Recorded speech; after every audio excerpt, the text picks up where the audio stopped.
Chris, dinala ng ambulansya sa ospital. May bad news at may good news.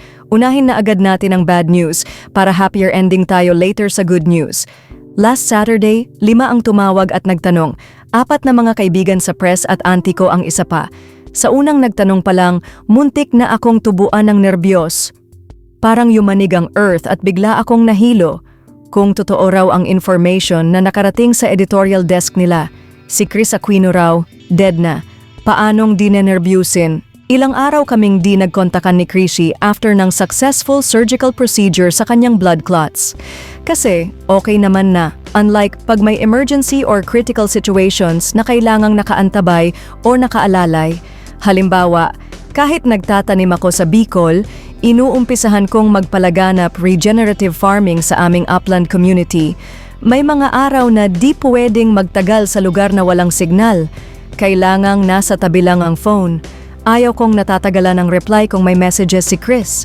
Sa bagong taniman pa naman na binuksan namin this year, signal dead spot. So, since successful ang operation at nagbabawi na ng lakas at kalusugan si Chris, namundok na uli ako at nagtanim ng nagtanim.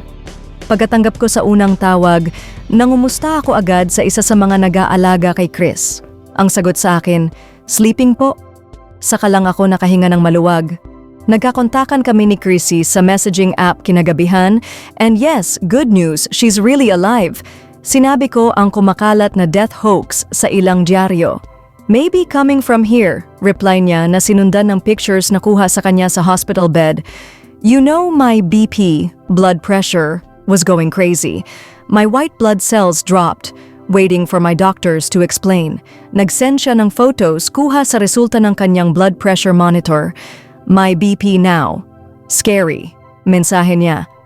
When I reached 172/112, I told Alvin to call St. Luke's for an ambulance. Kasunod ang isa sa mga katangiang minamahal ng buong pamilya kay Chris. I don't want you to worry, Kuya Dindo. Kaya pa. Pambihira, si Chris laging ganyan. Siya pa ang laging nagbibigay ng comforting words. In high spirits si Chris dahil they checked if I had more blood clots. The good news, the blood clot that required for the surgery, thank you for the prayers, has shrunk significantly. Hayun, dahil sa good news niyang ito, kwentuhan kaming dalawa hanggang sa nakatulog na pala akong hindi ko alam at nagising na hawak ang phone. Sorry agad ang message ko sa kanya kinaumagahan. Para sa kanyang followers, please don't worry.